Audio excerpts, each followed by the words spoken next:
FutureFit Leaders is a joint effort of three organizations, FutureLista, MySafeSpace, and the Safe Foundation, bringing in their synergies together to create, awaken, and sensitize fitness consciousness among the corporate leaders so they are future ready to lead with great impact on the organization, community, and society at large.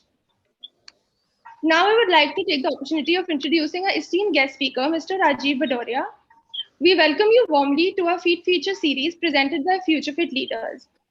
Mr. Rajiv Badoria comes out as a rounded, mature, and prolific senior human resource cum business leader. He is experienced in working with big and complex corporates like NTPC, Reliance ADA Group, and Jindal Steel and Power Limited as a member of senior leadership team for over 3 decades. In the course of his career, he has handled domains as diverse as power, steel, infrastructure, entertainment, telecom, health, and capital, from incubation to execution. Such an elaborate work profile helps him understand the nuances of both professional and entrepreneurial work environment. His belief is that in today's VUCA world, the days of program thinking and systematic managers are over and needs to be replaced with systematic business leadership. With an agile perspective, post his 3 decades of corporate experience, Mr. Bhadoria has now dived into yet another adventure. Since April 2019, he has been the founder and managing partner at Ebilient, a learning and OD outfit given to redefining learning and leadership paradigm. As a part of his mission to make the 400 million youth of India employable by 2025, he has co-founded a startup, mytransform.com, a world-class process-based career counseling and learning platform which uniquely connects learning to work life using AI and ML support, which helps students self-explore the widest possibilities available today rather than be exhibited and limited by the obvious few occupations conveniently known to us. We are looking forward to today's session and exchanging ideas on the dynamic leadership shift. So our session today is going to run for approximately 60 to 75 minutes, which would include a Q&A round of 10 minutes towards the end. In order to make the process smoother, I would request you all to frame questions beforehand and drop them off on the chat box below. Now I would like to give the stage to Ms. Swati Yadav to introduce the organizations and take the discussion forward. Thanks, Ragini. Welcome, Rajiv, and welcome all the participants here. It brings immense pleasure to me to introduce FutureLista Consulting Partners, which is an organization offering comprehensive HR solutions and services to the corporates. We work together as transformation partners, empowering talent, transforming businesses, and creating a future-ready organization. As the name says, FutureLista. Lista is a Spanish word to being ready. Our key services comprises of providing business-focused HR solutions, executive search and selection towards finding the right talent for the organizations, leadership development and coaching for developing exceptional and impactful leaders at all levels, mental health and well-being, an area which is the need of the hour, towards improving mental health at workplace to make it a safe place through our joint venture partner, My Safe Space. Promoting diversity and inclusiveness, which is equally an important and urgent need of the hour, through enabling a comprehensive ecosystem through the SAFE Foundation, which is a not-for-profit association to FutureLista. Provide consulting services to small and medium enterprises with cost-effective and tailor-made solutions is an interesting service that FutureLista offers to the clients. We also offer, in addition, end-to-end solutions for setting up businesses in India for the foreign entities. Our approach at FutureLista is quite blended of predicting performance through the unique 4C model, which is to deliver as per organization's requirements, ensuring speed, excellence, and execution. And it's a key to effective implementation towards enduring success of the corporates.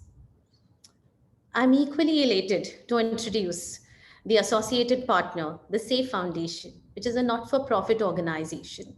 The SAFE Foundation aims to create an inclusive ecosystem for persons with disabilities to enable them become productive contributors of our society. The focus of SAFE Foundation is to empower the persons with disabilities to become self-reliant and financially independent. SAY's endeavor is to collaborate with diverse set of stakeholders, including government, corporates, NGOs, to enable persons with disabilities to explore employment and career opportunities through the use of artificial intelligence powered job portal platform exclusively for the persons with disabilities. Say also endeavors to support the organizations in building diversity and inclusiveness to make the workplace more accessible and inclusive for all. So together, Futuralista, Safe Foundation, and My Safe Space as a one team have collaborated to achieve Feed Friday success through our Future Fit Leadership series. And in the same spirit, in the same line, I would request Priyanka to introduce My Safe Space and let's take the discussion forward. Thank you. Thank you, Swati. Thank you, Ragini. It's a pleasure to have you, sir, Mr. Rajiv, sir, here with us. It's an honor. We're really looking forward to this discussion, and I will just take the liberty to introduce My Safe Space. My Safe Space is a mental health initiative that is started by Ragini and myself. My name is Priyanka Suneja. And at My Safe Space, we believe that we want to build a community where mental health is rewarded, where we look forward, where we reward mental health, and it's an initiative where we want to spread awareness and we want to destigmatize mental health. One unique factor about My Safe Space is that we don't believe that one size fits all. At My Safe Space, we believe that each individual has its own needs and own requirements, and we cater to not only mental health difficulties but also promote mental well-being and a practice of community amongst everyone in the society. At My Safe Space, we offer not only the traditional mental health approaches like counseling, but we also offer contemporary approaches like support groups, expressive therapies, and intervention programs that are tailored towards certain issues that are coming. For example, COVID right now has brought to our attention how important it is for us to focus on our mental health along with our physical health. I think right now is a great time for all of us to have a check on that and to promote mental health amongst ourselves, friends, family, and the society at large. Thank you. I would pass on to Ragini now and ask her to take forward the discussion.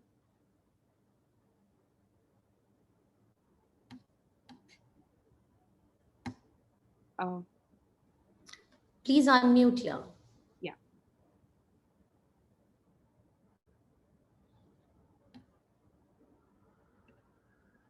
it's again on mute. Ragini, unmute yourself. Yeah. Yeah. Yes. Sorry. Yes, thank you, Swati and Priyanka. Thank you for the introductions. It gives me immense pleasure to introduce Futuralista, which is an organization offering comprehensive HR solutions and My Safe Space. I would now like to give the stage to Swati to go ahead with the question and answers, please. Thanks, Ragini. Thanks, Priyanka. Thanks the entire set of audience. Just for the information, we are recording this session and we are also live on Facebook at Futuralista Consulting Partners. So with this, I would really like to take the first question, and I'm quite, I would say, quite excited to hear from you, Rajiv. We've been really knowing you, and we know that you've been a great orator, great speaker. The entire audience is equally excited to have you for this session. I would just like to maybe give a perspective and then have the question to be raised, to be requested for Rajiv to take it forward. So it's always said that a fit leader is more energetic and therefore more productive to be on top of the things across several aspects of business, teams, competition, stakeholders, customers, and so on. One does get tempted to keep everything away and dedicate every waking hour towards the business on hand, almost forgetting at times, that you are also your own business. And it is essential to spend time on yourself as well.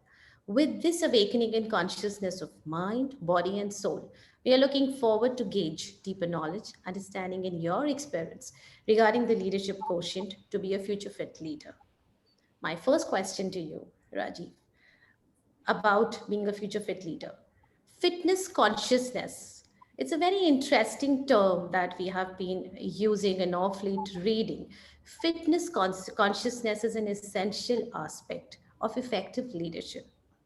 How would you describe the idea of future fit leadership and how this fitness consciousness impacts the leadership? Over to you, Rajiv. Yeah, thank you, Swati, for that very comprehensive question, actually. Now let's begin from the very beginning, actually, because see, when we talk about fitness consciousness, immediately our mind goes to the fact that, well, we are physically conscious about fitness, because that's the way we've been actually conditioned to think that, this is our body and we are this body and mind. And we kind of, look at things outside us more often as objects. And therefore, what we miss out from within us, because what is happening is that, you have to have an aspect that's around you, the world that's around you, and that's world within you. So fitness consciousness, as far as I'm concerned, I think it's more about your internal fitness of the mind, your emotions, your capability to be spiritually connected to yourself and to what you are, and then to the world around you, in that order. Not the world around first and then miss it out on the world within us and within me. So that's the way to look at it, in fact, because when you look at fitness, you look at future and you look leadership. There are three contexts. So one is the future, one is fitness, and what is leadership. So let's begin with the fact that, what is fitness, first of all? Fitness is, in fact, measuring up to something, something that is qualifying, something that is appropriate to something which actually works. And it means that you are updated on not only the kind of, awareness about the information level, but also, in fact, cognizant of how this information moves to the higher level of knowledge and wisdom, ultimately. So when you say fit, and you say that, yes, you are ready mentally, of course, physically, and also in the sense of your knowledge, awareness of knowledge and wisdom around to deal with this world around. So that's one aspect of fitness. The other is future. Now, future is something which is like, we think it comes later than today. That's how it is connected. But to me, there is nothing called future out there. We have to kind of, work around, co-create with course corrections and achieve what we want to achieve, provided we have a vision. So in order to achieve a future, there is a question of transformation. You have to transform the present in alignment with the vision you have of the future. So future is not something there present for you to pick it up. But we have to make that future through efforts of course corrective measures towards a vision that we create. We create a vision, we create a kind of a picture of what we want to achieve. What is the goal that I want to achieve? And then work around, create a process, create people, create kind of, a yearning to achieve that, and prepare with the wherewithals and get to the future. So that is how you make yourself available to the future that you want to and that you have envisioned. So fitness to that, what you want to do, you have to align all that you have, whatever you are, in consonance with what you want to achieve and what future you perceive of. Now, the third term, leadership, automatically flows from this. In fact, that how would people, in fact, when you talk about leadership, you're all the time talking about people element, in fact, and it's not process, but it's people. So when you talk of leadership, you are creating on the elements that, deal with the intangibles of humans, how the human endeavor works, how humans conceptualize, how humans enunciate, how humans execute something that is in real life experience as a challenge to them. Now, that leadership of the future will have to be then aligned with what kind of alignment we have with the vision that we have, the goal that we want to achieve. Now, let's look at from the current perspective. When we say the future that is arriving, or the future that we see has already arrived, in a sense that there is an emerging, lot of impacts, a lot of changes that are taking place, which actually help us to say, what are we heading towards? And some of it is based on what you call an integrative, evolutionary, and an expansive vision of the future. So it's not that there's a complete break with the past. What happens is that you can get the benefit of the past, but don't get burdened by it when you're building this future. So what is happening today is there's a lot of disruptive technology and market turbulence are the two elements which have come to stay. Now, these have created a kind of a scenario where continual change is the business driver. Now, continual change means what? Things are not changing sequentially, but simultaneously. And therefore, this creates an impact that, change is continual in the sense that change is taking place at every given point of time, because the magnitude of change, because of not happening simultaneously, the magnitude of change and the complexity of the change becomes more and more unmanageable, and it is becoming more and more unmanageable. Linearity dies its death in this process, because when there's so much of change happening in such a short time, linearity. Yeah, could Sorry, somebody, I would request everyone to please mute their mic. this is important for us to understand. Please, Please keep your mics on muted mode. Thank you so much. So what happens, we have to understand that this change is taking place in the context that now non-linear changes are taking place. And therefore, the future that we want to build based on what's happening today and what has happened in the past is something which is non-linear. In fact, as far as we know, we can't predict it, but there are non-linear changes that are taking place. So whatever we need to adapt, upgrade, modify, and change to suit that would definitely be based on the non-linearity rather than just the left part of the brain linearly extrapolating into the future. So now there is a lot of reimagination, a lot of imagination, a lot of unlearning, a lot of learning that has to take place. So leadership, by definition, to handle the future and be fit to handle the future that will be created from out of this market turbulence and technological disruption, will have to be differently handled than the way we have handled it in the past. With this godlike technology that we have today, because of disruption, the fact is that it's very powerful. Well, of course, it has its negative and the positives both, but let's deal first with the positives. Negatives we'll deal later. The positive is that it's very powerful too, in fact, and there is a lot that's happening, and it's making a change dramatically different from the past, in the sense that it's changing our mindset. It's changing our whole capacity to think, to kind of realize what we are, what we can do, and what we should be doing. And it's important that, at any given point of time, the kind of technology that is there, it shapes our temporal and spatial consciousness of a given age. For example, when we were in the earlier industrial age, or first and the second, and maybe the third industrial revolution, we were kind of, limited by the telegraph and telephone as a mean of communication. The renewable sources of energy were not known. It was the fossil fuels that we were using, and we still continue to use them. Now, fossil fuel, when we use them, it means that they are limited in availability. So it develops in our mindset a kind of a limitation. It kinds of a scarcity. And when we talk about leadership, it's all about abundance. So the temporal consciousness of the age when we are using non-renewable source of energy is limited and scarce. So scarcity is the dominant consciousness that we work with. The third important technology of a given age is, of course, the way we communicate, way we transport, where we kind of, manage our logistics. We are using through the internal combustible engine-based fossil fuel utilization in jets, in our cars, in our modes of communication. And therefore, that is also based on a limited source.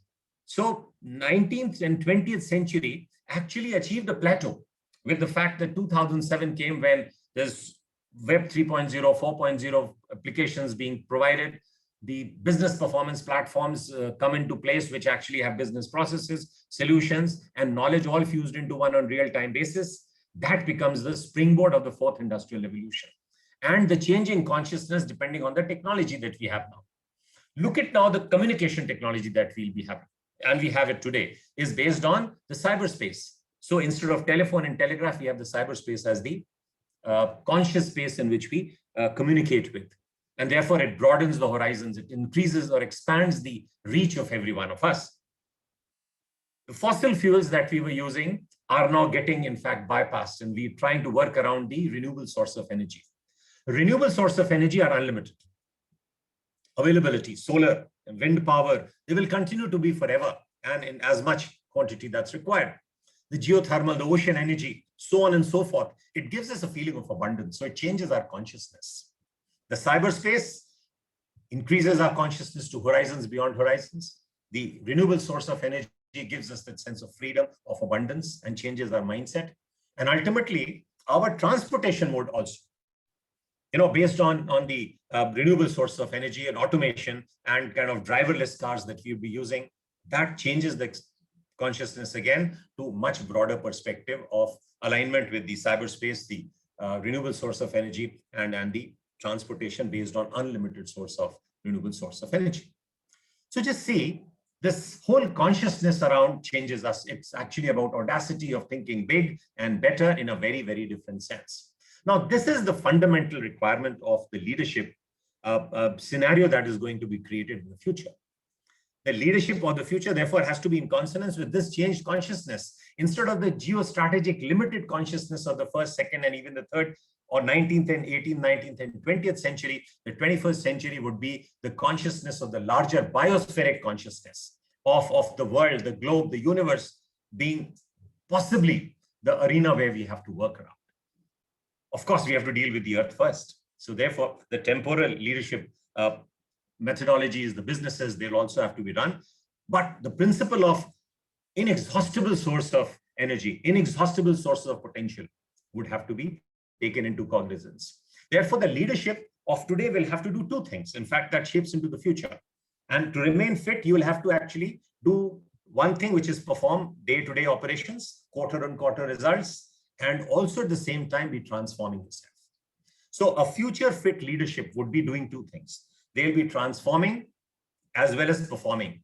They'll be dealing with cost and effectiveness today, and they'll also be kind of fostering creativity and empowerment as a given. They will look at people focus and also, in fact, be doing process focus kind of alignments together. Flexible and adaptability, they'll have to adapt, and they'll be, which means, of course, that you'll be less telling and more of kind of, facilitating people in a very different way, because it's a democratized, decentralized world that's going to emerge. Participation, inclusiveness would become the norm of the future that we are trying to build based on this disruptive technology and tumultuous market. There'll be less actually managing for what you call stability and what you call predictability, because predictability is getting less and less. More with the kind of, inviting disruptions as a matter of successfully dealing with the future of the businesses, be it society, be it governance of the nations. There'll be less on order and more on what you call constructive conflict, which is emerging out of the diversity that we'll have to manage, the kind of, extremities of all kinds of inclusion and participation will have to be managed. And also use the creative power of dissent. So people have to be more democratically, attitudinally. And therefore, this future fit leadership will have to accommodate what is called flexibility of the mind, flexibility of not only accommodating everybody, not only kind of, tolerating somebody, but actually accepting people as contributors from whichever kind of, arena they come from. Managing, complexity and the pace of day-to-day affairs would be difficult, but more difficult would be that you have to be conscious of the big picture and the emerging patterns together. So you have to be counting not just the trees, but also be aware of the big forest around. So in counting trees, don't lose the sight of the forest. That will be the leadership space, not just black and white, but the shades of gray in between. You will have to be in a situation where the shortest distance between 2 points would not be a straight line, but a learning curve. So that kind of leadership where you'll require skills of a lot of reflective action. Because when you are saying that you are dealing with unpredictability, you have to necessarily don't have a linear route to achieve that. You have to have a very comprehensive, rounded, all-rounded 360-degree understanding of the facts and of methodology to manage this whole kind of humongous possibilities, where unknowns will occur more, and theory of probability doesn't help us understand the unknown. So we are moving from the world of probability to the world of possibility of the future. And therefore, this leadership will have to have a balcony and a dance floor view. It will require a lot of reflective, if you have to be fit enough to be a part of that future, you have to think a lot in terms of what you call be in the action and also be in the zone to actually be observing your own action at the same time.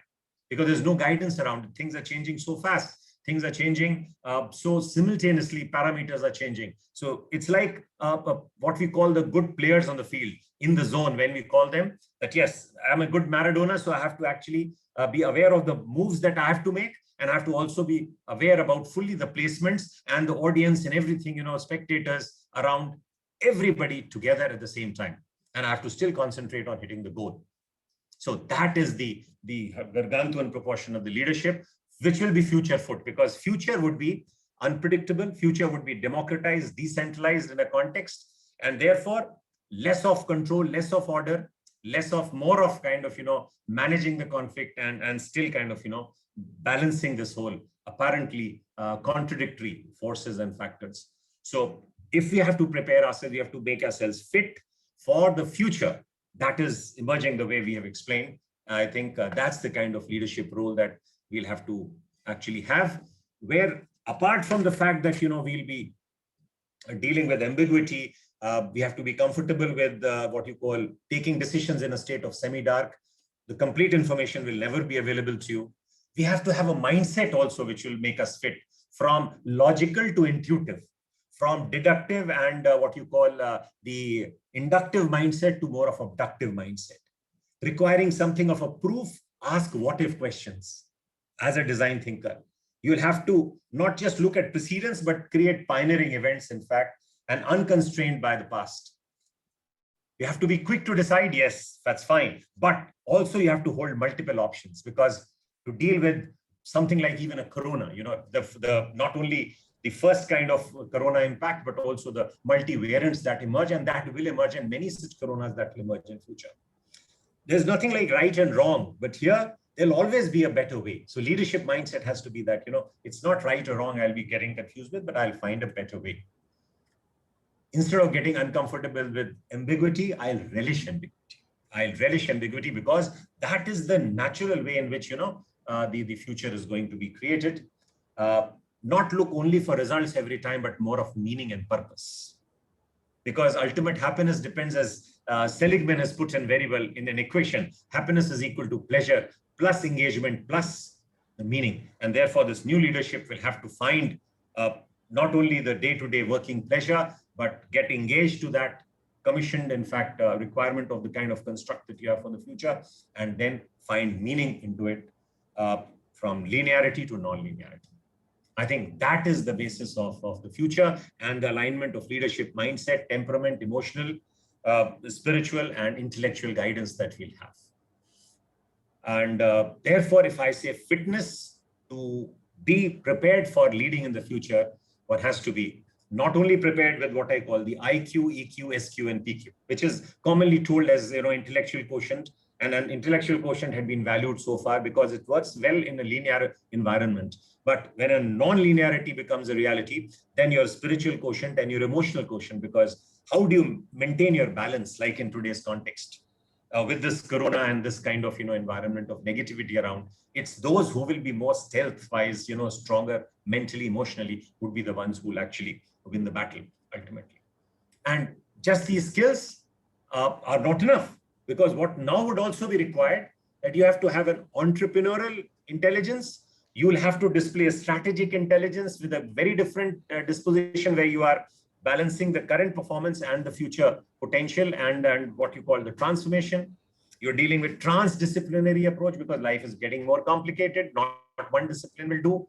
You have to also be cognizant of the biggest challenge of today and the future, which is going to increase, is the ecosystem awareness and that kind of intelligence. And even that is not enough. You will still have to have what is called the Socratic intelligence, the philosophical intelligence of how do you deal with humans, how do you deal with the inchoate, the intangibles, values that would be more relevant, in fact, in an age of a democratized, decentralized world of tomorrow. And ultimately, the moral and ethical intelligence would also be relevant. So I think it's a very difficult, it's a complicated task, but not absolutely so impossible to achieve. But if we work around these kind of modes of intelligence, if we understand what we have to do, we're clear about what we want to achieve, how passionate are we to achieve, that will be calling for fitness for the future leadership, according to me. Fabulous. Amazed. Thanks so much, Rajiv. The kind of knowledge that you have brought to the forum and covering all the aspects of a leader, in fact, it's not about a leader, it's the entire leadership that you have covered. From the inside out approach, it's about not only it's important to be physically fit to the extent of emotionally, morally, ethically, intellectually fit. I think that's the need of the hour, and that's the requirement in terms of the kind of pandemic and the uncertain environment that we are in, which we typically call a tuna or a VUCA world. This is something which is extremely complex. A few things, a few takeaways that I have from this question, this discussion with you, or just posing some thoughts to you, are that how versatile a leader has to be, how much focused curiosity a leader has to show, or which means that what's happening around me and what is required for me. Always there has to be a trade-off, because we are in a machine learning world. We are filled with data everywhere. So what is required for me to act? And it's like I require and I act, I require and I act. Maybe the consequences of the decision that I take today would be kind of, I would have the responses later, but I must make a decision, the informed decision, at the stage where I am, while there is complexity. Yeah. And Decide quickly, yes, hold multiple options at any given point. absolutely. So that means the risk taking aptitude that I have. That is very important. What is my appetite? And in all of this, the most important thing is taking everybody along, which so beautifully you narrated the entire process of not just keeping an eye on performing today with the business, with the people, but also transforming that, keeping an eye, that bird's eye view, and getting deep into the ocean. That's, I think, the logic that you could give us beautifully, extremely powerful. And Yes, there is please. one thing, Swati, very clear that, leadership is diffuse leadership. It's not positional leadership at the top. And that's why it's relevant for all of us who are there, in fact, to today's context. It is relevant that, this has to be available in equal space in every measure, equal measure everywhere. So it's not only people at the top who needs to be. Leadership actually definitionally has to change. Leadership, humans have the capability. They are the ones who are leaders. They are leaders of this whole scenario around this whole world, this jagat that we see around ourselves. We have to be leaders in a sense. Being humans itself is leadership. So very differently, structured mentally, emotionally, and physically, that we'll be able to take control of it. Because in a democratized world, there is nobody who could be telling. You have to facilitate. Can't control, because it's not top driven. It's bottoms up. It's not just, just telling them something, do controlling, but facilitating. So this whole modus operandi of how this leadership in the future will operate and what will make you fit would depend on your temperament, which is basically democratized in context of the changes that would take place. So I think it's a larger context that we have to discuss. Leadership doesn't have to have a follower. Leaders and followers together. Now, it's not that I obey the instruction of my leader.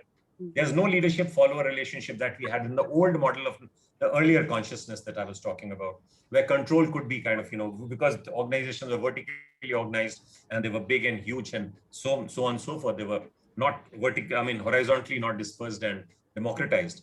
But in the future, the whole thing will have to change, because our mindset, our ability, our cognizant capacity, our capacity to work and execute and take work out of people, my leader and the follower both follow the common goal that has to be achieved of creating human well-being in an organizational context as well as in a societal context.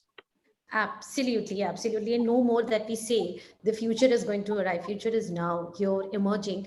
And I think with this, yes, this with this future, there's an emerging leadership era. We see all around, everywhere on the messages. We see somebody's, going forward to supply oxygen. Somebody's taking lead to supply food to the COVID patients. The corporates are coming up. The government staff is coming up. Even individuals like you and me are actually going forward and saying, whatever I can do in this situation, let me help it out. So I think that's the kind of leadership that you have shared with us in terms of being future fit, as the name of the series we talk about, Fit Fridays for Future Fit Leaders.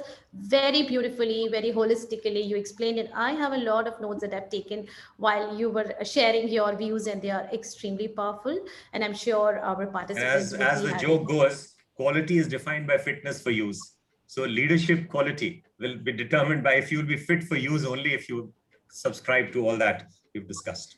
Absolutely. And I think while you were sharing, the game that I could remember or kind of connect with the metaphor was a musical chair. So I think this is an era where, you have to see the right person to fit on the chair to take the decision and move on, because the decisions are happening so fast. There is so much of change that's happening all around us. Absolutely. So I think, respecting the time that we have, I would hand over to Priyanka for going forward to the next one. Thank you, Swati. And thank you, sir. Like Swati was also noting down, even I was jotting down my points. And some very, very valuable things that you pointed out actually were about how, in these changing times, in these extremely volatile times that we have, especially at the time of COVID, how it's important to be internally fit. And I think you said that, it's important for us to look at ourselves before we look at the world. It's important to be fit within when you're offering that to everyone else outside of you.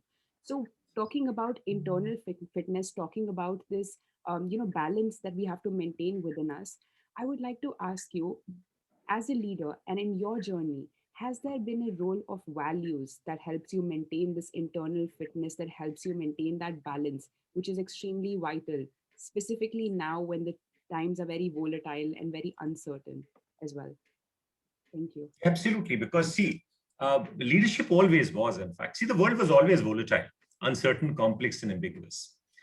They were the traditional conventional belief sets, because we can't took it for granted that, this world is, certain and, it's linear, and we worked around it. And we could get away with it because the technological changes that were taking place, and they were disrupting society very gradually over a period of 5,000 years. If you see, it was almost like on a horizontal plane. If you see the curve of, the changes taking place versus the time on the x-axis, it was very gradual. But suddenly with this exponential technology, now you see it's absolutely become exponential. I mean, earlier it was very gradual and now absolutely exponential, which means now parameters are changing, not sequentially, but simultaneously. So change is happening at every given point of time. So the values that, in fact, as I said, every age has its own temporal and spatial consciousness, which govern the values of what will be the values. If life is simpler, there'll be kind of, different value sets. If life was, just limited to villages, to bullock cart age, those kind of consciousness and values were different. When kind of, people were in their industrialized format, when they developed, certainly after the Industrial Revolution, things changed, different classes came up, different interests come up, and the values change. Even religion is impacted by it. The spiritual capacity of individuals is impacted by it. We are as a whole governed by the kind of changes that take place, and the context governs the values of those times, whether they are relevant or not relevant. Now, what's important, therefore, is that what are the values that kind of, we need to value in terms of developing that whole competence about the future. And future, as I said, is not something that is there. We have to actually create it. How we'll work, how we'll respond to the present, how do we manage what we're doing, what we are, driven to do, will determine what the future would be, how the future would be. It's not something which is, fixed, which is kind of deterministic. There is nothing called determinism in future, for the future rather. It's actually, we have to work around. So look at the values that will come up with this changing technology, with this disruption that's happening. It's the celebration of democracy. And what does democracy means? Decentralized decision making. Valuing humans will become very important, because see what happens, whatever is programmable and predictable would be taken over by the robotics for the sake of efficiency. And it's very efficient to use machines, in fact. And whatever is left to the right part of the brain, non-programmable, non-predictable, absolutely, something which is different, the machines can't handle at the moment, at least. They can't. So they'll be handled by humans with the right part of brain, creative, parallel thinking processes. So that will be given to humans. So the differentiator would be ultimately, because technology has reached a kind of a plateau. Howsoever, disruptive it is, the point is that it's reached a kind of a plateau where it can be available off the shelf. It's a different issue that the shelf life of technology is very short. In fact, in saying that, shelf life of an idea is even shorter. So things are changing, and therefore we have to respond, react, update, adapt, upgrade, modify, change ourselves very fast. But what happens is that when technology is changing so fast, and our responsibilities and our acceptance of things as they are, and changes that are taking place as a consequence of this are changing, our values also change.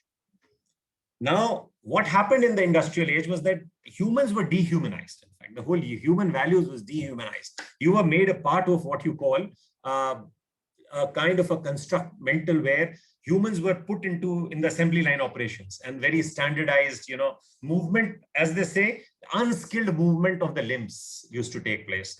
I mean, people were just coming there, they were instructed, and they would leave their brains and minds just behind outside when they entered the offices or the factories, and they were just meant to do what they were told to do.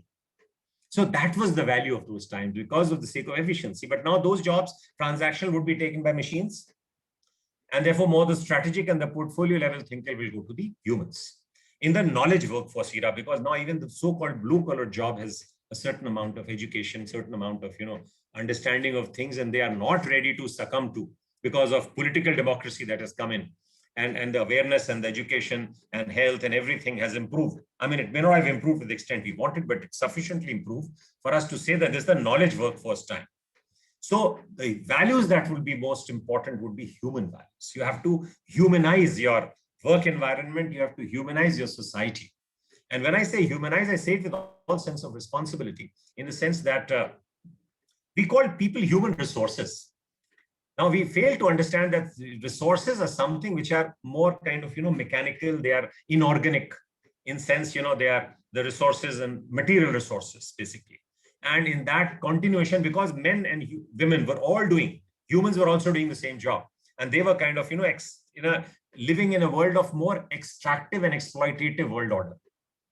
So there you were called human resource, and your capacity to the full had to be exploited. Not understanding that your capacity of humans is unlimited. It's a potential. It's never a kind of a given at a given point of time. My performance is limited by my potential and the interferences. And interferences are those of the mindset, my limited mindset, my limited understanding, the limited respect I'm given, the kind of freedom I'm not given is a limitation, is an interference. And therefore, in a democratized, decentralized setup, when you give more of freedom to people, you change their mindset, or their mindset progresses into a more forward-looking and a progressive approach to life, and making themselves, more fit for the future. That's how the community grows, and that's how society grows. So when we talk of organizations, business decisions also being taken, that will be the supreme value. So from human resource to human beings, full of possibility, full of potential. So removing that, we can't blame people for their performance being low. Their performance is unlimited. Provided you remove those interferences, performance could be equal to the potential, and the potential is only 7 to 8% that we are living with today. Human potential is unlimited. And the more you are challenged, and it's always been seen that whenever we are challenged, we always come up. Every challenge is an opportunity for humans to grow and transform into their potential, higher potential being achieved. That's how all learning and growth takes place. So democracy and human growth would be the endearing values of the current and the future, which is building, and we'll have to build upon this current context in which we start, respecting people in very different sense, that, calling them human resource itself.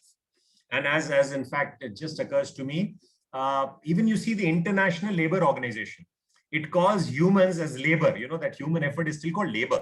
That means you are just available as a physical entity. So I think this mindset will be important for us to change. When you change that from human resource to human beings, our respect, the dignity, and everything around that changes. Our understanding, our consciousness about realizing the new potential of humans will change. So this is, I would call, despite all the technological, upper hand right now, I would always say that this is the human age where human potential has to flower. Human potential has to grow. Like the pre-industrial age, at least humans may be doing certain jobs with their hands, but they were doing simple, holistic jobs. They were doing creative jobs. The creativity was lost in the process of industrialization for the last 200 years, and now it's coming back. Holistic. You have to make the kind of work, the kind of job, in fact, they are given more holistic and more creatively. Where it can be done by people using the right part of the brain, creative and parallel thinking. So the values that will be important for us to respect, to understand, to enunciate, to execute would be those which will be democratic values, valuing people and valuing their potential, and removing all these aberrations. And then performance could be equal to potential in a mathematical equation. Performance is equal to potential minus interferences. If you remove those interferences of an old mindset, not those wrong assumptions of the earlier age, the conventional to the new age. Like, for example, the belief system or the values which will be the relevant for the new world order, compare it with the old world order. Conventionally, we believe that things were kind of, complicated. The thing is complex, intuitively complex, in fact, inherently complex. Now we've realized with the use of technology, it could be inherently simple. Something that was inherently constrained, we say, no, inherent potential is available in that same thing. So our mindset changes, the value set changes. We assume that world is more certain and linear. No, the world was always uncertain. Heisenberg's principle of uncertainty, Einstein's theory of relativity, as well as Gödel's incompleteness theorem, it shows that world was inherently uncertain. Then the most important thing was that humans were assumed to be bad, intrinsically bad. No, because of the change in environment now and newfound respect for individuals, the knowledge workforce, we'll have to say there are no bad people. There are only good people with bad assumptions. Yeah. So if you educate them, you change their mindset, you change their assumptions. A person has seen the reality as like this. This is the reality that a person has seen. Some people have seen this. Now, if you ask the person who's seen the reality like this, what is the reality? It will look always black. And to me, it will look foolish. But then if I just turn around and say that change your assumption, possibly he or she can change. So I think our whole perspective, where am I viewing something from? Where is my position? How is my empathetic? How am I, looking at another person as equally, full of potential? Only it has to be exploited fully, or it has to be enabled. I mean, I'm using a wrong term, in fact, when I say exploitation also, because exploitation is too murderous. It's like, very, very, I would say, full of a lot of fighting instincts in us. It's very, very, I wouldn't say the right word to use. It's full of valor and some kind of, glorification of instinct in us, which is very tribal instinct. Mm-hmm. So change our language, change our perception, empathetic to people, democratize sentiments, decentralized ways of facilitating rather than controlling. These would be the values which will have to be kind of, and those changes, belief systems that, from complex to simple, from certain to uncertain, from inherent constraints to potential, and inherently bad people to good people. These kind of value sets and assumptions will change the whole worldview of how we treat people with empathy. And that will be the true empathy, because then I'll be seeing the person from his position rather than seeing him from where I am. Yeah. So that will be the context in which the values will change. Thank you. Thank you so much, sir. I think that was absolutely great. One very important thing I think that you touched on is the fact that we need to evolve. We need to change with the changing times. And it is now more than ever that we need to realize that the values lie in understanding other human beings. The values are humanistic. The values have to have that human approach that we had probably lost in time. And like you rightly said that, for a leader to be conscious of what the other person wants, what are the possible blockages, to be able to see through that. From his point of view, yeah. Yes, to be able to have that motivation to look through it and to be able to resolve them for the people around them, so that the performance equals the potential, like you rightly said. So thank you so much, sir, for shedding so much light on this important issue of how we need to focus on human values and how we need to bring together humanity as a whole, especially in these times. Yeah, and we have to instill in humans, in fact, that confidence that every upset can be changed into a setup. Yes. Every challenge can be kind of, we can come out of it like the corona was, in fact, that, we did not know, but now we know it. The vaccine has come and we'll be able to create maybe even a medicine for it, which can cure person, even if he or she is infected, without kind of, just depending on vaccination, and so on and so forth. This is how we grow. The human potential is always, there's always a time when we don't know anything about it, where are unconsciously incompetent to handle something. Yeah. Then gradually with our kind of, demeanor, with our instincts of, not succumbing to pressure, not succumbing to what has happened, failures or kind of, stuff which is negative, but moving around, working around that, to get, you becoming consciously competent to handle it, and ultimately become so competent that you can be unconsciously competent about it, so that you have bandwidth available for dealing with other problems. That is how we humans grow. And that is where, with all flexibility, with democratized decision-making, with facilitation, with the human potential being raised, the standards of kind of performance being raised all the time, removing those interferences. That is the way where humans can achieve. And that's what it said, human potential is unlimited. Because we have never come across the end of it. Whenever we say the world has come to an end, we'll always find a solution to move forward. So that's the instinct of it. That's what makes us different from others. We've always survived. I mean, climate change is a different issue, of course, which we'll have to deal differently. But other than that, we've always succeeded so far. And democratization and human growth is what is going to facilitate it. Yeah, it has to count full. So everybody has to contribute. Then, if we are all 7 billions of us, raised to a potential. I mean, just imagine, it will be almost super godlike than the godlike technology. We can then control the driverless car by not just, as I said, controlling the steering of the car, but by determining the destination of the technology, really, or the car. That is important. That I'll always hold the technology. I'll control the technology to kind of, determine what it should do, rather than accepting technology as my master. Beautiful. Thank you so much, sir. Thank you so much for enlightening us on this. And I would now pass on to Swati to take over for the next question. Thank you. Thanks, Priyanka. And Rajiv, I cannot be more compelled to have this question posed to you while understanding the intellect, the values, the inside out approach, the internal driven approach that you've been talking about, and how important it is in today's era to be more socially responsible and empathy. Very beautifully that we were discussing, misplaced sympathy with misplaced sympathy with actionable empathy is, I think, the need of the hour. And pitching this idea with this statement, you're already smiling. You would understand where I'm coming from. It's more about inclusivity, more about accessibility to all, and more about contribution for everybody significantly to make their journey in this period, which is their life. Now, from that perspective, I have a straight question, but of course, I would just like to state a few facts to the audience that there have been ongoing discussions about diversity and inclusiveness in almost all organizations that we've been a part, we've been reading internationally as well as locally. And there have been a lot of conventions in the UN talking about the disabilities, the diversity and inclusiveness from the perspective of persons with disabilities. And the fact that I have just gone through and read, and of course being a part of the SAFE Foundation, it has been equally critical to know that there are almost 15% of the world's population who fall under the category of persons with disabilities. And another surprise was almost 2.2 million of them are in India. Now, this is the level of persons with disabilities where we have so many rights, so many other privileges that we have, yet we are not even able to achieve a 4%, which is a mandate by the government to have the incorporation and inclusion of diversity and inclusiveness of persons with disabilities as a part of the workforce. With that, my straight question, maybe briefly, I would request you to help us answer is what would be the best practices in this area to improve the representation of persons with disabilities, popularly known as PWDs, in the workplaces, which enables them to become significant contributor and financially independent. Because, and especially I would like your emphasis or focus to be on accessibility and inclusivity for them.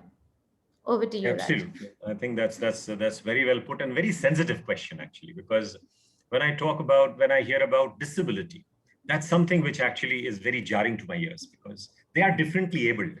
That's all. Because who gives us the right that we are able and they are not?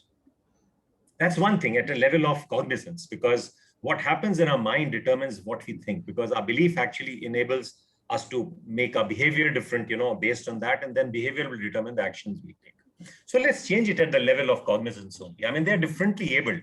They could be not having certain senses only, but they can still work around, they still exist, and they can contribute, and they have contributed a lot. You see the Paralympics, basically, you just see that. We call that they are people with disabilities, we give them some concessions, but that's not a concession, that's according to their level of contribution that they can do, and they can just marvel at it. So that is one aspect, the beginning point, that, more of sensitivity to it, in fact. And also, in fact, for the sake of time, I'll just be brief that, we have to also contextualize in the context of, the whole culture that we create about. And as I said, when a democratized, decentralized way of working happens and starts, to take place, what changes is our sensitivities and sensibilities both. If we become sensitive to everybody, having a potential, which has yet to be kind of, I wouldn't say exploited, but it has to be achieved. So potential has to be achieved in everybody.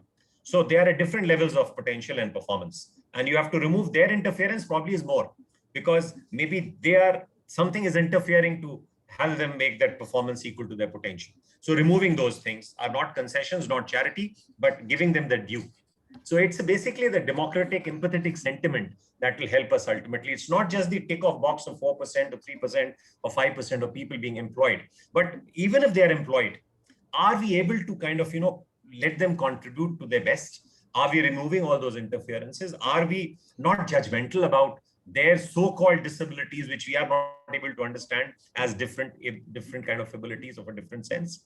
So I think it's a question which is more of, your cultural space, the mind space, the pace of empathy and accepting whatever is, different in them. I would say they are differently abled and they are differently positioned to contribute.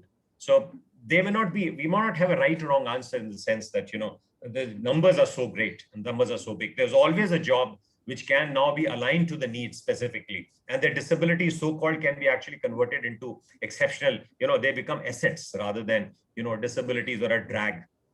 And that's very relevant, in fact, for us, because if we are able to use technology, like if somebody's hearing impairment, so that can be rectified. The visual impairment can be done away with in many cases, most cases, of course, with increasing technology.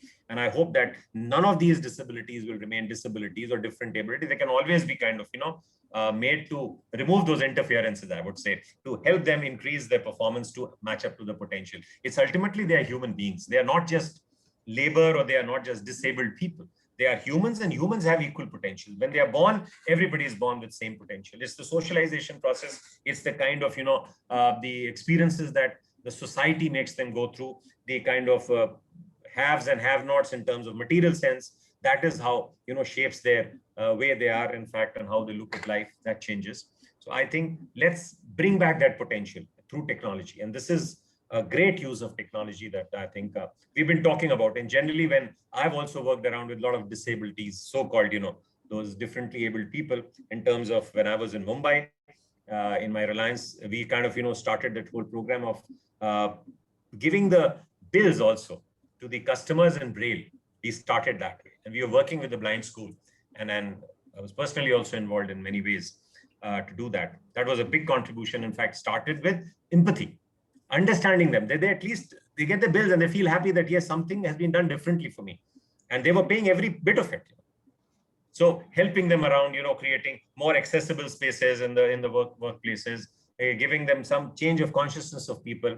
And this whole democratized, decentralized mindset and empathetic mindset would alone change, actually. Otherwise, this will all remain something that has to be kept, like, CSR, 2% and 3%, 4%, these just become numbers to be kind of tick of box. Everybody seems to have done it, but nothing happens. So it will not create an impact if there's a change of heart, change of mindset, and then change of whole approach. But I think it will happen, because with this alignment of the overall democratization of society and diversity being recognized even by courts, that yes, you have different sentiments, you have different reasons, you have different needs, accepting them, respecting them would make a difference. There's no right or wrong answer here. And I don't think any one of us has an answer other than the fact that, yes, we'll all have to work around it. Absolutely, absolutely. I think that's the whole approach that the organizations or the foundations are trying to create a complete ecosystem around it, whether it's government, it's corporates, it's PWDs themselves, or it's some technological enablement, and then go forward to see what are the changes that we can drive through. And very rightfully that you narrated the practices or the ability for the organizations to have them include, because of few things, which is their high potential, and we all are born with some or the other potential. It's just to recognize and understand, that empathy, which is more action oriented, is what you very beautifully narrated. They have some heightened senses. If one sense is not working, there is something else. And how do we capture it? So it's again coming back to the concept of understanding them. We are disabled to that extent, so-called absolutely. Normal. There's nothing called normalcy. It's like human beings only normalcy that we have. Absolutely, absolutely. And I think in addition, the way you have explained this whole concept of inclusivity with the technological era that we are in, it's more of an assistance that you have to offer them, and they would be fabulous. I mean, companies like Lemon Tree or Microsoft or SAP, they're doing fabulously well in not only just engaging the physically challenged people, but also the mentally challenged. So I think from that aspect, we are going forward for a wave, and it's been really nice and great, Rajiv, to know your views on diversity and inclusion. Gives me a lot of confidence to work for, say. Yeah, it's actually inefficient, because if people see it from a linear mindset, it'll always be inefficient to have a person with this kind of a thing, because you think that you're doing something extra. Yes. But the point is, look at the overall contribution. Then once you're having done that, then you don't judge it by the kind of the individual efforts that you've given, but the overall frame of reference, because that was how CSR was viewed earlier. That CSR is something with charity. I mean, it's in fact a pressure on my cost. But when you understand that by doing that, your profitability goes up, it becomes doing good will become profitable also. That is the summon, that is the undertone of all these initiatives, doing good, be good, and you're also profitable. That alone will work actually, because in this unfortunate world of materialism, and with this businesses doing and the corporates doing whatever they're doing, and with their vision and missions of achieving profitability, if it is linked to profitability, and research has shown that when you have diverse people, when you have people with different backgrounds, you have people with so-called abilities and disabilities also part of it, and they contribute, the sum of the whole is more than the individual sum total of their efforts or their potential. There's synergy in it. Absolutely, absolutely. Let's join this wave of being very socially responsible as a citizen, as an organization, as a corporate, and help them, or I would say give them accessibility to remove this dis and make them able. With that, yes, with that encouragement, I would request Priyanka to take the next question, please. And I think we are just how are we doing in time? I think because yes, we are having a time check, so I think we'll maybe in the interest of time, if it's okay, then Priyanka, maybe you take this question and follow the rapid fire so that we can take the audience questions. There is a rapid fire as well, so that's okay. Yes, there is. Okay. Over to you, Priyanka. No, we can have one more question, then I think we can kind of finish. Yes, sure. Yes. Thank you so much, Swati. So, this is the last question. So I would like to join all the dots that we've constructed in the previous questions. I think you've mentioned about democratic leadership as well, and how it's important to empower people.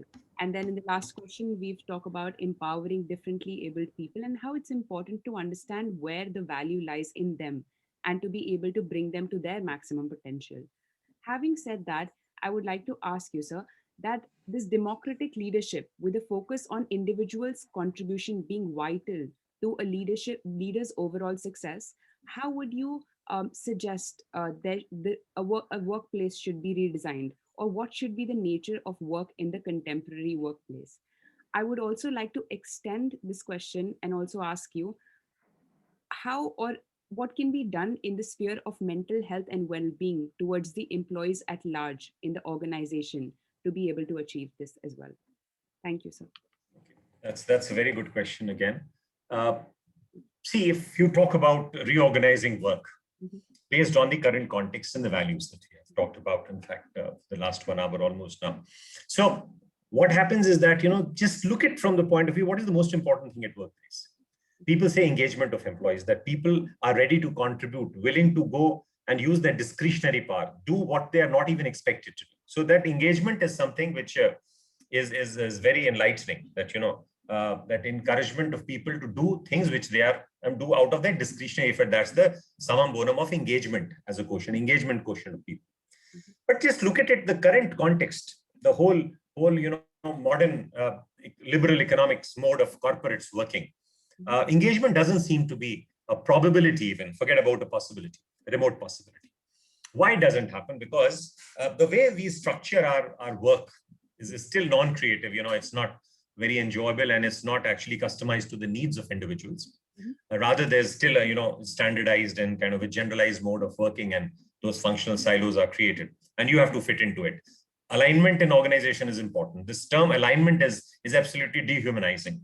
It means that you got to align, you got to change yourself. I mean, if it is almost like saying that, I'll fix up a round hole, I'll fix up a round hole and then keep a square peg. That's important. So you have to, alignment is a very, very dehumanizing term anyways, but that's the way it is. You look at the way of the employer's end and the employee's end. Employer's end, they will expect, because of efficiency, 100% work, 0% leisure of the employees, and 0% salary. That, given the choice, that is exactly, because if they are able to replace every human effort with machines which are efficient, they'll choose that. So 100% work, 0% leisure, and 0% this thing on the 0% leisure of the employees, and 0% salary. On the employees end, 100% salary, 0% leisure, and in terms of the engagement, of course, of leisure, of course, is there. Because they do it at the cost of leisure. They say that whenever I go out of office, I am being compensated for the sacrifice that I make. And I would require 100% leisure, 100% salary, and 0% work. Now, just imagine they're contradictory. at the extremes. But when they meet together, there's always an element of sacrifice from both the ends. So this is by definition, by design, something which is unworkable. And we think that by doing certain things here and there, tick of box and various programs and measures, we can kind of, create excitement, energy, enthusiasm, exuberance in terms of engagement. It's not going to happen. Till such time, you really re-engineer the work, the way it is done, reconceptualize the work and make it more creative, make it more expressive of the needs of humans. In fact, customize it to making it challenging, because today's knowledge workforce is more for challenging. The more you are challenged, the better, your flow comes out, and you are able to kind of, measure up to those standards with your increased competence, and your happiness index goes up and your engagement quotient goes up, because the kind of challenge that is thrown with the work itself. So with this work being redesigned alone, so that then you can enjoy what I call the 7-day weekend while working. A person will not require leisure, will not be considered a sacrifice that you are making. What I am working itself is meaningful to me, because work ultimately has two objects. It is firstly providing you a means of livelihood, and it's also giving meaning to yourself. So the true engagement will come from the fact that, well, there is a means of sustenance and also very meaningful, purposeful. So ultimately I'll get that happiness. Remember the equation of Seligman. Happiness is equal to pleasure plus engagement plus meaning. So you get both, only then you will be able to create an engaged workforce. So that is how you'll have to create this work around, so that, change the nature of work and the kind of idea that work is not taken to be a utility or disutility for humans. In fact, for employees, and a utility because it's the instrumental use of human beings, in the mindset, the way industrial process or the working environment is, that I just use them as instruments. So this is basically, as in the case of environment, we have been very extractive and exploitative system, rather than, restorative and regenerative. That is where the environment has suffered, because of our incessant need for growth, go more and more and more. What has happened is we have used a very extractive and an exploitative process, rather than creating what is called restorative and regenerative, which we are talking about. And we have ended up in a place where climate change has created such a havoc that, yes, now, but climate change is also, in fact, what I call is not a real disease, but it's a symptom. The real disease is greenhouse gases, the global warming. So all that is basically, unless you address this, you will not be able to address the climate change. Unless you address the work, you will not be able to create an engagement at workplace. And you will not have engaged employees, the workforce who's energized, and in fact, competent to deal with this leadership traits that we talked about, the leadership attitude, the mindset, the emotions, the intelligences that we talked about. And of course, the workplace has to be crafted again in terms of democratized decision-making, flatter, less of hierarchies, more of functional needs, and doing away with the flab, just one-on-one reporting and kind of too much of instruction being passed, but create a place where one can fail, one can kind of, do innovative things. One can give the freedom of failing doesn't mean that, you can do anything and fail, be unaccountable for it. No, failure means that, it's always a learning or a winning for you. You do something, you succeed, or you learn, and don't repeat the same mistake. That's the culture where, if you have to encourage design thinking, if you have to encourage innovation and give more flexibility to individuals to achieve their potential, this much of a cultural change we have to do at workplace. That it's more accepting of human vulnerabilities, as I would say. And that is then the part of the question that you asked towards the end about mental health. Mental health is something like a normal part of our human health. As much as, the brain also needs some nourishment, which if not given to it, it works differently, or it is not able to work to its full potential. It's not that there's some kind of, different from the pain that you have in your arms or legs or anywhere else, or some problem in the heart. So that is the stigma. Firstly, it has to be kind of, if the stigma goes, and this will go with the awareness, with our knowledge, with our acceptance of the fact that those are situations about which you don't have any control. So why blame the sinner? Blame the sin. That is again the same story, that, you are blaming somebody for a situation which I'm not responsible for. If you're born with certain things, or later on you develop something, if we catch corona, what's the fault? Yes, immune system, people say, but there are many people who've been very strong immunity and otherwise very healthy have also fallen prey to it. So you never know what works, what doesn't work. So the point is that we can't be judgmental. So remove that context of being judgmental, that empathy again, and acceptance, not tolerance alone. What happens, we say many times that we are tolerant. We have this, what you call diversity and inclusivity. Inclusivity itself is, not the right thing. It's pluralistic attitude we have to have. Yeah. Because when we say included, I accept you, I tolerate you, but I don't accept your contribution. So real plural mindset, you're a democratized decision making, that kind of an evolved, expansive, as I said, it has to be evolutionary and expansive both. So you don't have to be burdened by the past norms. Change your understanding, change accepting people as they are. And whatever support we can give, if there's a heartache, there's a problem with the heart, we send him to the doctor, we send him to the hospital and get it addressed. Technology, again, can be of great use to you, in fact, and brain and mind sciences are developing a lot. And there is a lot of work going around the world, and people have become very conscious of it. They become very, I would say, not even conscious of it, very sensitive to it. And they know how to handle it. And people like you and others, in fact, who are working in that space know better than me that, yes, it's nothing that cannot be sorted out. It's not a problem. It's a challenge which we have to overcome.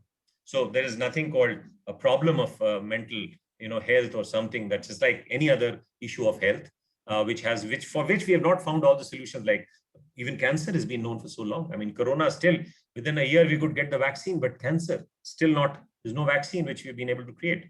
So mental and the brain and I would say mind sciences are still in their stage of infancy, even globally, because that's the most difficult part of the understanding of our physiology.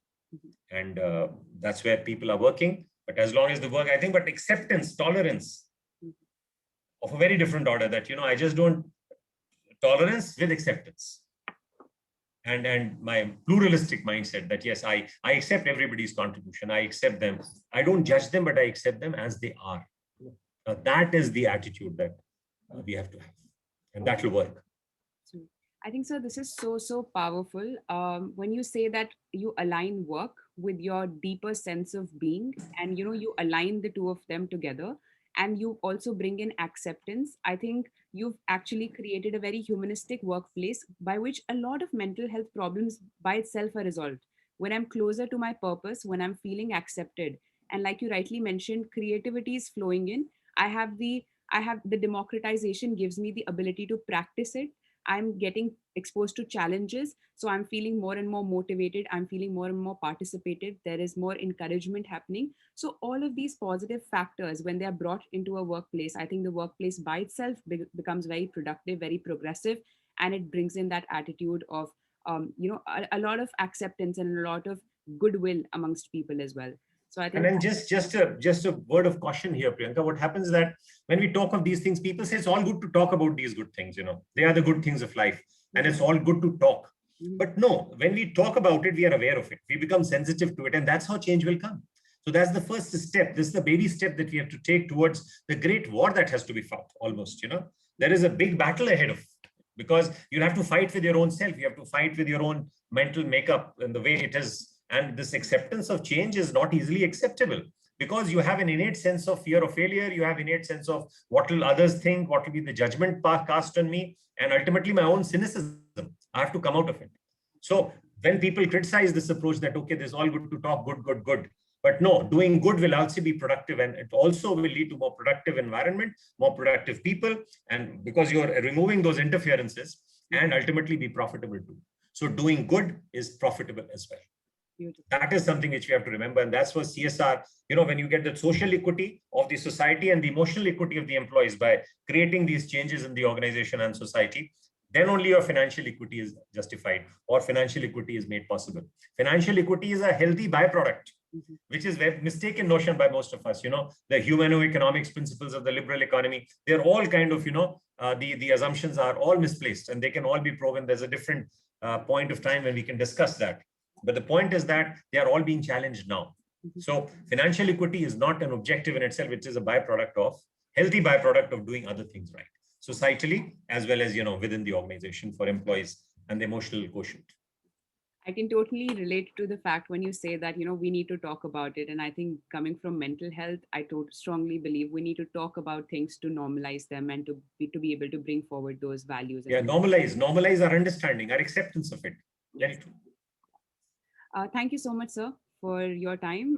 We've reached this was the final question that we wanted to ask you. We'll quickly go forward with a rapid fire. I would be asking you 10 questions, sir, and we would try to answer all these 10 questions in the next 5 minutes. These are one-word questions or maximum a sentence. So let's get started. The first question for you, sir, is how would you define a fit leader in one word? The fit, I said, has to be relevant to the context. Relevance to the context is fitness. Name the top 5 rituals or habits of a future fit leader. Habits would, of course, be keep on learning, be a learner. In fact, that's one thing which will include all the 4 or 5. Because if you are a learner, you will be able to adapt, upgrade, modify, and change yourself. So I think those are the qualities in a leader of the future, because it's non-linear, it's unpredictable. So you don't know. You don't have to have a predetermined mindset. You have to keep on course correcting yourself depending on what you want to achieve, keeping your values aligned to the context. Well said. Thank you, sir. How have you been engaging in continued professional development throughout your journey? I think it's basically learning and increasing your base of learning. In fact, keep on reading things, keep on making yourself more aware and available to new changes and challenges that come up. Make yourself available to the new contexts and finding them and not looking anything as a problem, but as an opportunity for you to transform and grow your potential. That is always the case. And I think it's worked well with not only me, with people whom I've worked around. I think that's the way. We look at retrospect, we can connect the dots that yes, had we not taken the challenge, we would have not been where we are. So I think taking up the challenges, taking it as an opportunity for transforming and growing, that's the real challenge. That's the real kind of, idea behind it. That's so inspiring. Moving forward, average time in a week that you devote for physical exercise? I think about 7 hours a week, 1 hour each day. I think that's good enough. That's brilliant. I think that's commendable. That's a take back for everyone, all of the audience. I think it needs to be at my age. If one does it, I think that's good for all of you youngsters. You got to do much more, possibly. But you'll never have time to do these things. But then you have to find time to do good things also. Thank you, sir. Your daily spiritual practice to keep yourself fit. This is something which is actually, I saw Mr. Vasekar's comment there. He's a great authority on Gita and Indian Vedantic, understandings. And I think a lot of reflection about who am I is important, because all of us, I think, is something as an Indian that comes into our blood, who am I? And this is a question which is not known to the West, because they try to understand what the world around them is. But we Indians actually, and more or less the kind of, whether it's the Buddhists or the Jains or the Hindus or whatever you call them, by whatever name you call them, it's always about introspection, reflection, and looking within yourself as to who you are. That should become a favorite pastime of everybody, and they'll get to know themselves. And in the process, they'll actually enrich themselves a lot. That is so well said. Something that because you are connected then to the Supreme Atman. You're Brahman. I'm like the Mahavakyas of the Vedas, different Vedas, the 4 Vedas. There are 4 Mahavakyas. They all say the same thing. Aham Brahmasmi, Tattvamasi, that thou art. I am Atma Brahm. This Atma of yours is Brahm. You are the Supremo. And ultimately, Pragyanam Brahm in the Rig Veda. That this knowledge, this consciousness itself is ultimate, reality. The ontological approach, the kind of, So ultimately, I think that is a point where we can reach. It's taking a long time to most of us, in fact, to reach at that point. But I think an exploration every day will always help all of us. And I think all of us as Indians must do that. Thank you, sir. Your mantra for relaxation? I think that's important, because relaxation is, doing such things, doing things that you want, where you can kind of, contribute, you can make yourself available to solving a problem, I think. And it just gives a relaxation, apart from the physical activity of doing some, exercises and other things and walks or jogs or whatever, your yoga or something. But that's most reflection, and making yourself available has always been something that gives us that 7-day weekend type, an approach that it's not different. But I think reflection is something that gives you strength from within. So any activity that empowers you from within is relaxation for you. Absolutely. And that's the ikigai, as they say, that you do what you love and love what you do. And that's solving a problem of society, and that which society is ready to pay for. So I think if we look at ikigai within each one of us, what we are good at, and are we loving doing what we do, what we are good at, and then you solve a problem, and then again, That's problem is something that you get paid for as well, because sustenance is important, because otherwise it becomes theory. Thank you, sir. Good leadership is collective achievement. What's the role of your family, friends, colleagues in your success? No, I think it's a common contribution. I mean, without the support from your family and family members, the sacrifices particularly, is something which is unthinkable. So it's like a no-brainer. I think it's very obvious that yes, you need a support, and not only support, but genuine, directional support, in the sense, and when you fail, you kind of, there's something to fall back on, and then you jump up again. You get that anti-fragility. You turn out stronger with every failure because of the support that you get. There is that beauty in that, definitely. Absolutely. Boundary between your work and personal life is paramount. How do you ensure that you have this balance between your workplace or your work and your personal life? See, these days work has come home, basically. So, but it's exactly important that you don't differentiate. You're a person, same person, while working and while living a life as it is. You're living while you're working, and you're working while you are even living yourself, as a what you call the personal life and professional life. I don't think that's, as an Indian, I think that's a differentiator with us, because if I don't change too much, it's the role that I'm performing, and I change over the role like an actor. I go on the stage, I do a role, and then I come back and I'm whatever I am. So I think that is what keeps the balance. It's not that there's an artificial component of balancing or making an attempt to kind of, do something very different as an artificial construct, but it naturally happens in that sense. That, you don't change yourself. You understand that's a role that you're performing. And different roles you have to perform at different types. You are not different personality. Otherwise, there'll be kind of, different personalities that you'll be operating with. So that will again become a different problem altogether. To balance between the different personalities in you. And you'll not remember at times which one you are playing now. So I think it's better to not have such differentiations, and then be comfortable with whatever you are in different roles and get back to whatever you are. Very well said, sir. Tips to ensure flow of creativity and innovation. Not succumbing to pressure, because innovation and, what is happening is that, the future skills themselves, if you see your whole context of cognitive flexibility, your creativity, your critical thinking, your competence to solve complex problems. Now, these are actually possible only when you don't kind of, you don't seeing them as an impossibility or a problem. You see them as a challenge. And that is the way, in fact, innovation. Otherwise, constant learning, being aware of it, accepting change, that's important. Don't have that fear of failure. Don't have your own cynicism towards failure and judgment by others. I think if you keep that, stick to that rule, in fact, I think, and be always available to change, in fact, on the margins, wherever it has to be, not looking at them as a problem, but as a challenge to be overcome, and be ready to fight that. Thank you so much, sir. Thank you so much for your valuable time. I'm sure our audience has taken a lot back home today, and we have as well. We've been enlightened by your learnings, by your experience. It's been my pleasure, I think. And thank you. And I will pass it on to Ragini now, and she will be concluding the session for today. Thank you, sir. I think the questions which we have not been able to answer, I think what we can do is that we can compile these questions ultimately, and maybe try to kind of publish them as answers, publish their answers basically, and send it to the people who have logged in. Will that be possible? Of course, sure. So we can do that, and we can probably just ask the top 3 questions right now if we have time, and we can keep it short. Yeah, why not? I think not a bad idea. Okay, so thank you, Swati and Priyanka, for the wonderful questions, and thank you, Mr. Bhadoria, for your insight on the same. Not just your answers, but the thought process behind each of them gave us a lot to think about today.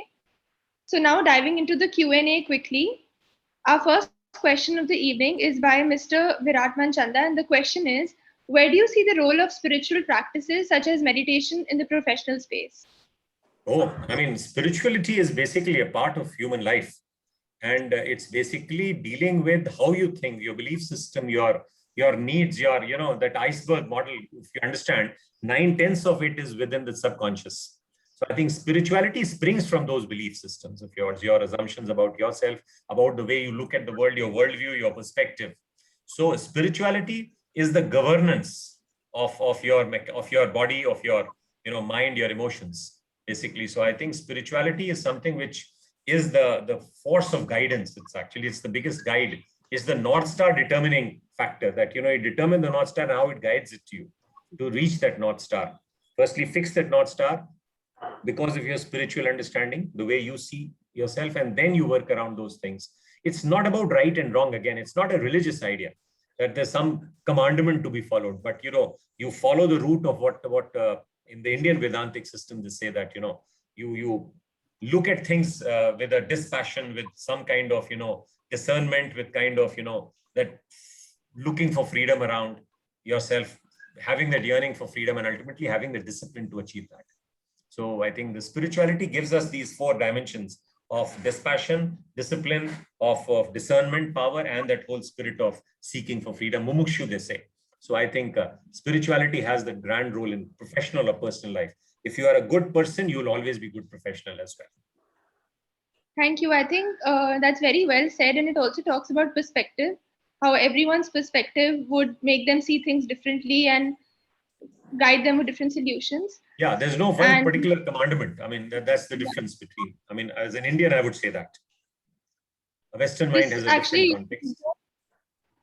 Yeah, this leads us to our next question, which is by Mr. Sanjeev Bhatia. And the question is, leaders need to change their mindset by valuing each other at par in the organization or team.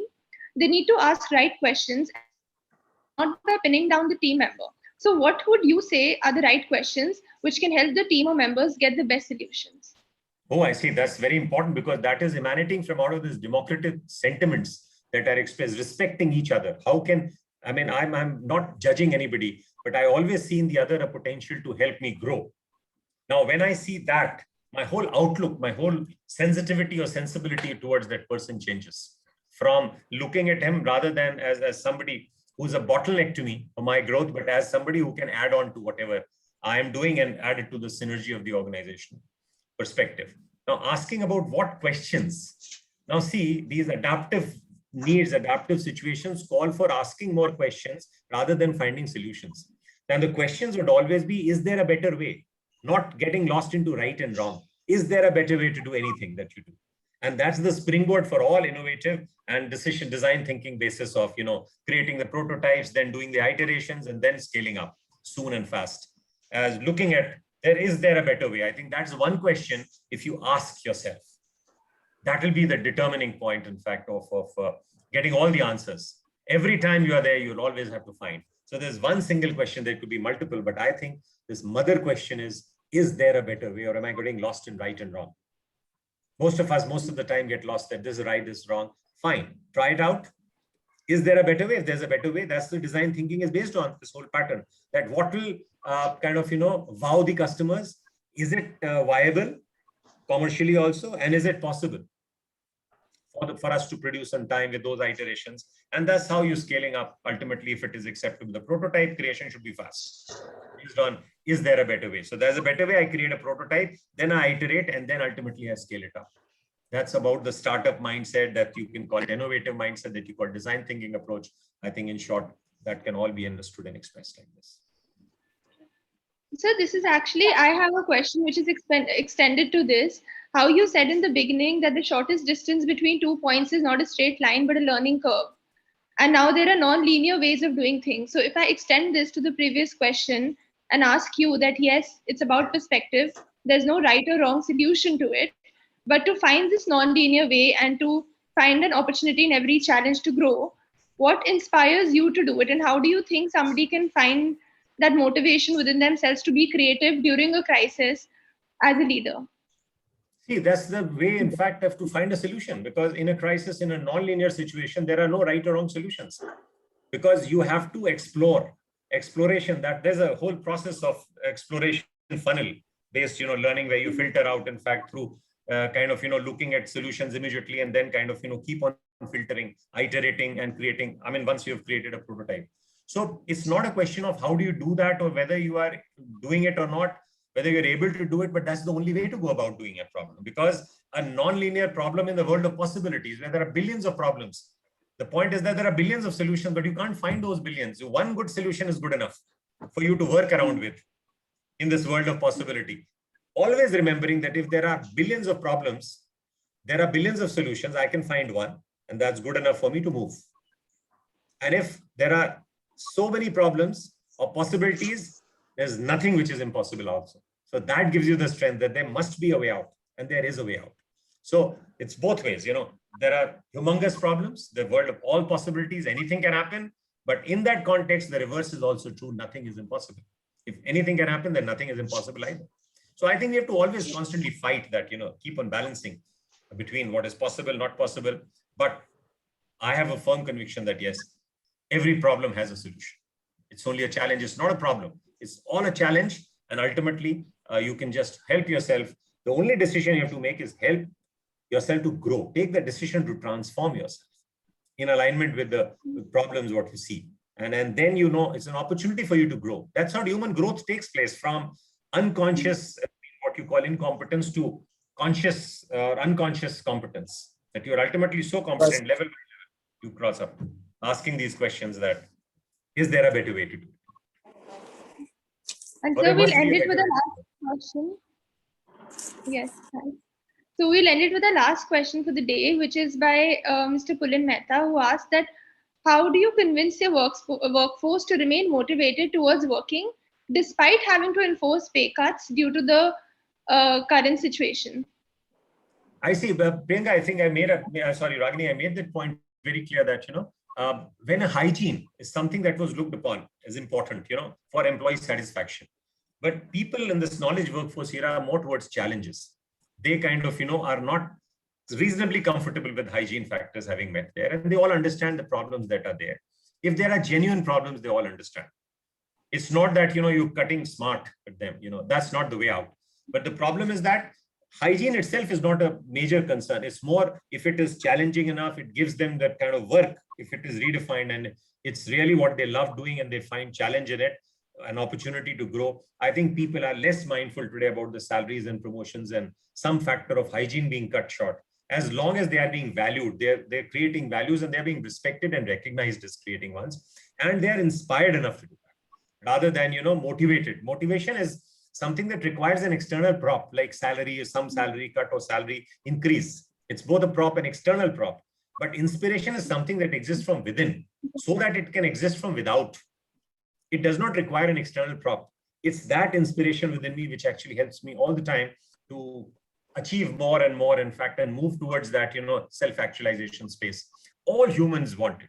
And this knowledge workforce era, I think everybody is aware about it, their potential, and they're more concerned about the challenges and in life. These kind of, transactional efforts like salary cuts and, some compromises being made here and there, as long as they're genuine, I think you can always sell it to them. You don't need to sell them. They'll understand. But if you are people, what they do, in the guise of certain corona problem, they are cutting it despite the fact, and it's being seen by everybody, that you're not cutting it, you're not sacrificing anything at your end. Just the other day, the American president made the announcement that the very rich, those 600 families in US, will have to now necessarily pay a reasonable amount of their profit. They have profited by 40 billion in this 1 year, $40 billion. And just 600 of them. So they said that is something, now if they say that I have a pay cut in my organizations because you want to make $40 billion, that's something which is seen through everywhere. So that is not going to last. In this democratized transparency is going to come. This technology is going to bring in a lot of transparency. Societal developments towards democratization will have their outcomes, in fact, and therefore you can't cheat anybody. As long as you make them with you, take them with you, take them along. Any problem, they're there with you. My experience is very clear.